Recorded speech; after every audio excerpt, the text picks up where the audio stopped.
പിതാവും പുത്രനും പരിശുദ്ധ റൂഹായുമാകുന്ന സത്യേക ദൈവത്തിൻ്റെ വലിയ തിരുനാമത്തിൽ തനിക്ക് സ്തുതി. എന്നെ കേൾക്കുവാൻ സർവശക്തനായ ദൈവം വീണ്ടും ഇടയാക്കുന്ന എല്ലാ അനുഗ്രഹിക്കപ്പെട്ട പ്രേക്ഷകർക്കും കർത്തൃനാമത്തിൽ എൻ്റെ ഹൃദയംഗമായ സ്നേഹവന്ദനങ്ങൾ. ദൈവഹിതമെങ്കിൽ ഇന്ന് നിങ്ങളോടൊപ്പം പങ്കുവയ്ക്കുവാൻ ഞാൻ ആഗ്രഹിക്കുന്നത് കലങ്ങിമറിഞ്ഞ ലോകത്തിൽ ക്രിസ്തുവിനെ തിരിച്ചറിയുക, യഥാർത്ഥ സമർപ്പണത്തിനായുള്ള കഷ്ടാനുഭവ ആഴ്ചയിലെ ആഹ്വാനം എന്ന വിഷയത്തെപ്പറ്റിയാണ്. പ്രിയപ്പെട്ട സഹോദരി സഹോദരന്മാരെ, ഈ കഷ്ടാനുഭവ ആഴ്ചയിൽ നസ്രത്തിൽ ജനിക്കുകയും ഗലീല കടലോരത്തുകൂടി നടക്കുകയും ചെയ്ത നമ്മുടെ കർത്താവായ യേശു ക്രിസ്തുവിനെ നാം സ്മരിക്കുമ്പോൾ അവനെ വെറുമൊരു ചരിത്രപുരുഷനായല്ല, മറിച്ച് മനുഷ്യബുദ്ധിക്ക് അതീതമായ ദൈവീക മഹത്വത്തിൻ്റെ അതിവിശാലമായ ഒരു പർവ്വതനിരയായി കാണാൻ നാം ക്ഷണിക്കപ്പെടുന്നു.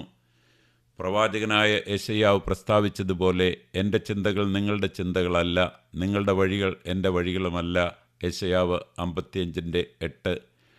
എന്നിട്ടും തൻ്റെ ഭൗമിക ജീവിതത്തിൽ അളക്കാൻ കഴിയാത്ത ഈ ദൈവം തന്നെ തന്നെ വെളിപ്പെടുത്തി. അത് അഹങ്കാരികൾക്കോ സ്വയം പര്യാപ്തർക്കോ ആയിരുന്നില്ല, മറിച്ച് ദുർബലർക്കും ദരിദ്രർക്കും തകർന്നവർക്കും ആവശ്യക്കാർക്കുമായിരുന്നു.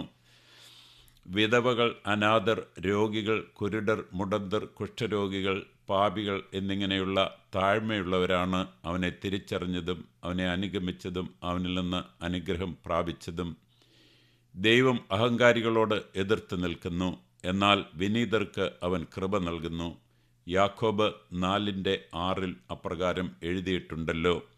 ദൈവരാജ്യത്തെക്കുറിച്ചുള്ള അവൻ്റെ ഉപദേശങ്ങൾ കേട്ടതും അവൻ്റെ അത്ഭുതങ്ങൾക്ക് സാക്ഷ്യം വഹിച്ചതും തങ്ങളുടെ ജീവിതം അവന് പൂർണ്ണമായി സമർപ്പിച്ചതും ഇവർ തന്നെ ആയിരുന്നു. എബ്രായർ 11 വിശ്വാസവീരന്മാരെ പോലെ വാഗ്ദത്ത നിവൃത്തി പൂർണ്ണമായി കണ്ടില്ലെങ്കിലും അവർ കാഴ്ചയാലല്ല വിശ്വാസത്താലത്രേ നടന്നത്. ലൂക്കോസ് 2 ശിമയോനെയും അന്നയെയും പോലെ ചിലർ ആ വാഗ്ദത്ത നിവൃത്തി സ്വന്തം കണ്ണുകളാൽ കാണാനും സമാധാനത്തോടെ യാത്രയാകുന്നതിന് മുമ്പ് അതിന് സാക്ഷ്യം വഹിക്കാനും ഭാഗ്യം ലഭിച്ചവരാണ്. എന്നാൽ അവരുടെ കൂടെ മറ്റൊരു കൂട്ടർ കൂടി ഉണ്ടായിരുന്നു, പണ്ഡിതന്മാരും ബഹുമാനിക്കപ്പെടുന്നവരും മതനേതാക്കളും. അവർക്ക് തിരുവെഴുത്തുകൾ അറിയാമായിരുന്നു, അടയാളങ്ങൾ തിരിച്ചറിഞ്ഞിരുന്നു. എന്നിട്ടും അവർ അവനെ നിരസിക്കുവാൻ തീരുമാനിച്ചു. യോഹന്നാൻ 1:11 പറയുന്നത് പോലെ, അവൻ സ്വന്തം നാട്ടിലേക്ക് വന്നു, സ്വന്തം ജനമോ അവനെ സ്വീകരിച്ചില്ല. അവരുടെ ഹൃദയങ്ങൾ ഭൗതിക ശക്തിയിലും സമ്പത്തിലും സ്വാധീനത്തിലും ഉറച്ചിരുന്നു. തങ്ങളുടെ അന്ധതയിൽ ലോകരക്ഷിതാവിനെ ക്രൂശിക്കുവാൻ അവർ ഏൽപ്പിച്ചു കൊടുത്തു. തങ്ങളെ രക്ഷിക്കാൻ വന്നവനെ തന്നെ അവർ തള്ളിക്കളഞ്ഞു. അങ്ങനെ ചെയ്യുന്നതിലൂടെ അവർ പ്രവചനങ്ങൾ നിവർത്തിച്ചുവെങ്കിലും തങ്ങളുടെ മുന്നിലുണ്ടായിരുന്ന അനുഗ്രഹം അവർക്ക് നഷ്ടമായി. പ്രിയപ്പെട്ടവരെ, ഈ യാഥാർത്ഥ്യം ഇന്നും മാറിയിട്ടില്ല. ഈ രണ്ട് കൂട്ടരും ഇന്നും നമ്മുടെ ലോകത്തുണ്ട്. യുദ്ധങ്ങളും അശാന്തിയും ഭയവും അനിശ്ചിതത്വവും നിറഞ്ഞ ഈ കലുഷിതമായ കാലഘട്ടത്തിൽ നാം സ്വയം ചോദിക്കേണ്ടതുണ്ട്, നാം ഏത് കൂട്ടത്തിൽ പെടുന്നു? ക്രിസ്തുവിനെ തിരിച്ചറിഞ്ഞ് പൂർണ്ണ ഹൃദയത്തോടെ അവനെ അനുഗമിക്കുന്ന താഴ്മയുള്ളവരുടെ ഇടയിലാണോ നാം? അതോ എല്ലാം അറിഞ്ഞിട്ടും സമർപ്പിക്കുവാൻ മടിക്കുന്നവരുടെ ഇടയിലാണോ? എൻ്റെ ഓർമ്മയ്ക്കായി ഇത് ചെയ്യുവീൻ, ലൂക്കോസ് 22:19 എന്ന കർത്താവ് കൽപ്പിച്ചു. ഈ വിശുദ്ധ സ്മരണ കേവലം ഒരു സാമൂഹിക ഒത്തുചേരലോ ഭക്തിയില്ലാത്ത ചടങ്ങോ ആയി മാറരുത്. അവൻ്റെ കഷ്ടാനുഭവങ്ങളെയും ബലിയെയും ക്രൂശുമരണത്തെയും പുനരുത്ഥാനത്തെയും സ്വർഗാരോഹണത്തെയും കുറിച്ച് ആഴമായി ചിന്തിക്കാനുള്ള ഒരു വിശുദ്ധ വിളിയാണിത്. 1 കൊരിന്ത്യർ 11:28 നമ്മെ ഓർമ്മിപ്പിക്കുന്നു, മനുഷ്യൻ തന്നെ തന്നെ പരിശോധിച്ചിട്ട് വേണം ഈ അപ്പത്തിൽ നിന്ന് തിന്നുകയും പാനപാത്രത്തിൽ നിന്ന് കുടിക്കുകയും ചെയ്യുവാൻ.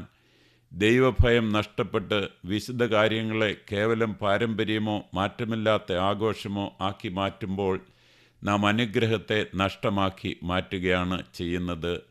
നാം മുറുകെ പിടിക്കേണ്ട കേന്ദ്ര സത്യം ഇതാണ്.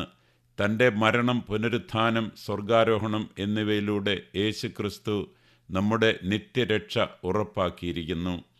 ഇപ്പോഴും അവൻ പിതാവിൻ്റെ വലത്തുഭാഗത്ത് ഇരുന്നു കൊണ്ട് നമുക്കായി മധ്യസ്ഥത വഹിക്കുന്നു. എബ്രായർ 7:25 പ്രഖ്യാപിക്കുന്നു, താൻ മുഖാന്തരം ദൈവത്തോട് അടുക്കുന്നവരെ പൂർണ്ണമായി രക്ഷിക്കാൻ അവൻ പ്രാപ്തനാണ്. കാരണം അവർക്കായി മധ്യസ്ഥത വഹിക്കാൻ അവൻ എന്നും ജീവിക്കുന്നു. നമ്മുടെ ബലഹീനതയിൽ നമുക്കായി പിതാവിൻ്റെ മുമ്പിൽ വാദിക്കുന്ന ഒരു ജീവനുള്ള മധ്യസ്ഥൻ നമുക്കുണ്ട് എന്നത് എത്ര വലിയ ഉറപ്പാണ്. അതേസമയം അന്ത്യകാലത്തെ അടയാളങ്ങളെക്കുറിച്ച്, യുദ്ധങ്ങൾ, യുദ്ധശ്രുതികൾ, അധർമ്മം, ജനതകൾക്കിടയിലെ കഷ്ടതകൾ എന്നിവയെക്കുറിച്ച് യേശു നമുക്ക് മുന്നറിയിപ്പ് നൽകിയിട്ടുണ്ട്. മത്തായി 24:6-7 വരെയുള്ള വാക്യങ്ങൾ. നമ്മുടെ തലമുറയിൽ ഈ യാഥാർത്ഥ്യങ്ങൾ വെളിപ്പെടുന്നത് കാണുമ്പോൾ നാം നിഷ്ക്രിയരായിരിക്കരുത്. പകരം നമ്മുടെ ഭൗമിക ജീവിതത്തിൻ്റെ അവസാനവും ക്രിസ്തുവിൻ്റെ രണ്ടാം വരവും അടുത്തിരിക്കുന്നുവെന്ന് തിരിച്ചറിഞ്ഞ് നാം ഉണരേണ്ടതുണ്ട്. നിങ്ങൾ പ്രതീക്ഷിക്കാത്ത നാഴികയിൽ മനുഷ്യപുത്രൻ വരുന്നതുകൊണ്ട് നിങ്ങളും ഒരുങ്ങിയിരിക്കുവീൻ. മത്തായി 24:44. അതുകൊണ്ട് ഈ വർഷം ക്രിസ്തുവിൻ്റെ രക്ഷാകരമായ പ്രവൃത്തിയെ നാം അനുസ്മരിക്കുമ്പോൾ അത് യഥാർത്ഥ ഭക്തിയോടും ദൈവഭയത്തോടും ആത്മാർത്ഥമായ സമർപ്പണത്തോടും കൂടി ആകട്ടെ. നമ്മുടെ ആത്മാവും പ്രാണനും ശരീരവും ദൈവത്തിന് സമർപ്പിക്കാം. നമുക്ക് മാനസാന്തരപ്പെടാം, പാപങ്ങളിൽ നിന്ന് പിന്തിരിയാം, ആരാധനയിലും ശുശ്രൂഷയിലും ആത്മാർത്ഥമായി പങ്കുചേരാം. മനുഷ്യരാശിക്കായി മധ്യസ്ഥത വഹിക്കാൻ ഇടിവിൽ നിൽക്കുന്ന പുരുഷന്മാരെയും സ്ത്രീകളെയും ദൈവം അന്വേഷിക്കുന്നു.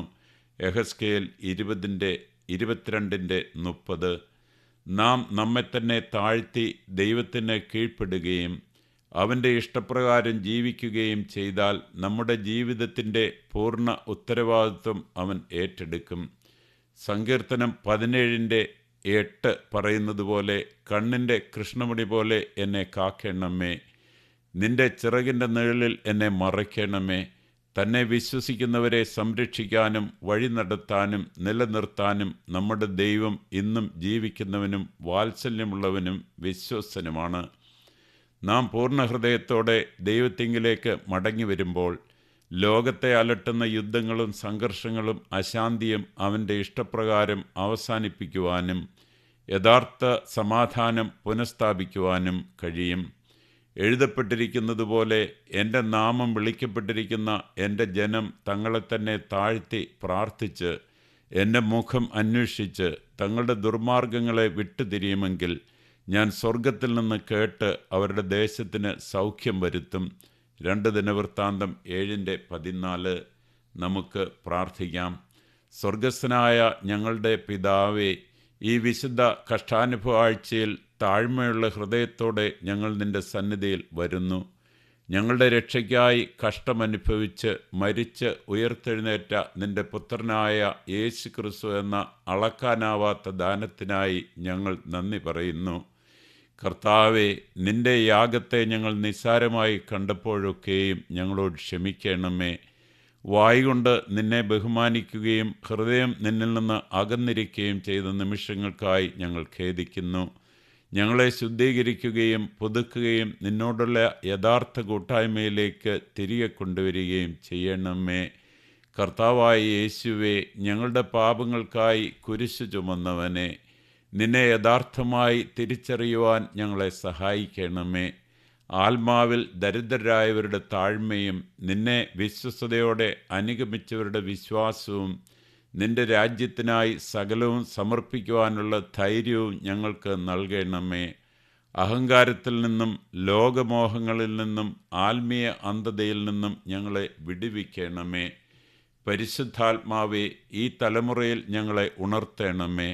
ഞങ്ങൾക്ക് ചുറ്റും യുദ്ധങ്ങളും അശാന്തിയും കുഴപ്പങ്ങളും കാണുമ്പോൾ ഞങ്ങളുടെ ഹൃദയം തണുത്തു പോകുവാനോ ഭയപ്പെടുവാനോ അനുവദിക്കരുതേ. പകരം മാനസാന്തരപ്പെടുവാനും പ്രാർത്ഥിക്കുവാനും ഈ ലോകത്തിനായി മധ്യസ്ഥരായി നിൽക്കാനുമുള്ള തീഷ്ണത ഞങ്ങളിൽ നിറയ്ക്കണമേ. വിശുദ്ധിയിലും അനുസരണത്തിലും ജീവിക്കുവാനും കർത്താവിൻ്റെ വരവിനായി ഞങ്ങളെ തന്നെ ഒരുക്കുവാനും ഞങ്ങളെ പഠിപ്പിക്കണമേ. സ്വർഗീയ പിതാവേ, തകർന്ന ഈ ലോകത്തെ ഞങ്ങൾ നിൻ്റെ സന്നിധിയിൽ സമർപ്പിക്കുന്നു. യുദ്ധമുള്ളിടത്ത് സമാധാനവും വിദ്വേഷമുള്ളിടത്ത് സ്നേഹവും നിരാശയുള്ളിടത്ത് പ്രത്യാശയും നൽകണമേ. നിൻ്റെ ഇഷ്ടം സ്വർഗത്തിലെ പോലെ ഭൂമിയിലും ആകണമേ. നിന്നെ എല്ലാറ്റിനും ഉപരിയായി സ്നേഹിക്കുന്ന ഈ ഇരുണ്ട ലോകത്ത് വെളിച്ചമായി ശോഭിക്കുന്ന മധ്യസ്ഥരെ എഴുന്നേൽപ്പിക്കണമേ. ഞങ്ങളെ തന്നെ പൂർണ്ണമായി നിൻ്റെ കൈകളിൽ ഏൽപ്പിക്കുന്നു. ഞങ്ങളുടെ ജീവിതത്തിൻ്റെ നിയന്ത്രണം ഏറ്റെടുക്കണമേ. കണ്ണിൻ്റെ കൃഷ്ണമണി പോലെ ഞങ്ങളെ കാക്കണമേ. നിൻ്റെ പരിപൂർണ ഇഷ്ടത്തിൽ ഞങ്ങളെ നടത്തണമേ. ഞങ്ങളുടെ ജീവിതം ഇപ്പോഴും എപ്പോഴും നിൻ്റെ നാമത്തിന് മഹത്വം നൽകട്ടെ. ദൈവമായ കർത്താവെ, നീ അനുഗ്രഹിക്കുന്നവനും അധികം അനുഗ്രഹമുള്ളവനും ഞങ്ങളെ കാത്തു രക്ഷിക്കുന്നവനും ആകയാൽ സൃഷ്ടിക്കുന്നവനായ ഞങ്ങളുടെ കർത്താവ് ഈശോ മിശിഹാ, നിനക്ക് ഞങ്ങളുടെ രക്ഷയ്ക്കായി നിന്നെ അയച്ച പിതാവിനും ശുദ്ധമുള്ള നിൻ്റെ റൂഹായിക്കും സ്തുതിയും വന്ദനവും ഇപ്പോഴും എപ്പോഴും എന്നും എന്നേക്കും യോഗ്യമാകുന്നു. ആമേൻ. ദൈവം നിങ്ങളെ എല്ലാവരെയും അനുഗ്രഹിക്കട്ടെ എന്ന് പ്രാർത്ഥിക്കുന്നു. പിതാവിൻ്റെയും പുത്രൻ്റെയും പരിശുദ്ധാത്മാവിൻ്റെയും അതിപരിശുദ്ധമായ നാമത്തിൽ തന്നെ. ആമേൻ.